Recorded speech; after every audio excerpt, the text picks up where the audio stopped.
Justice is a funny thing. For the poor, it's what keeps them alive.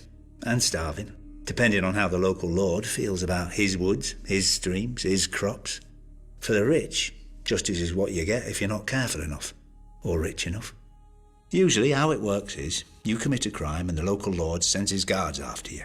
Or your victim's family kills you and the guards go after them instead. Or you do nothing and the guards come after you anyway. Either way, someone is brought before the lord and he decides what's to be done. Could be a fine if you're rich enough to pay it.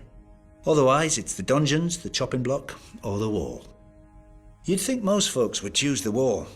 The north is nasty, dark and cold, but so are most dungeons, and every man knows how the Night's Watch earned their name. All they can do is watch. I don't blame the men who choose a quick chop rather than life without one of its few joys. If you're in the capital, it's the King's Justice who takes your head. Elsewhere in the south, the headsman of the local lord. But in the north, it's the lord himself. The man who passes the sentence should swing the sword, they say up there. Sounds noble, but given some of the northern lords I've met, they just don't want anyone else spoiling their fun. If you're so unlucky to be in the Vale when you're caught, you might never make it to sentencing thanks to their sky cells.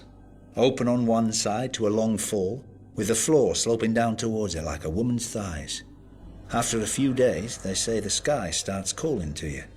Men jump with smiles on their faces, expecting the wind to lift them into the sky. It doesn't.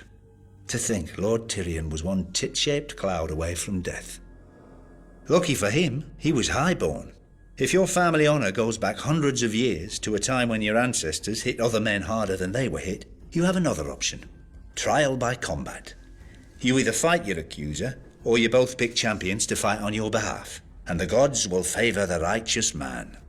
As long as he's also the strongest, the quickest, or the luckiest.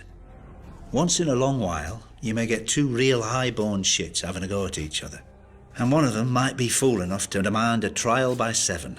Exactly how it sounds. 7 men against 7 men. Makes for a good show, I guess. But any man who's been in battle knows that the more men involved, the less skill needed, the more chance of accidents. Just ask that Targaryen prince who got his head staved in by his brother all those years ago. And all for some hedge knight. If you ever find yourself arrested in the Seven Kingdoms, just remember that justice is up to the judge. Beg him for forgiveness, or pay him for it, or ask to be allowed to take the black. But remember that he doesn't have to let you. There are plenty of lords out there who think hands and heads are great decorations for their spikes. The Septons claim that justice is of the gods. Nice of them to keep it up there to themselves.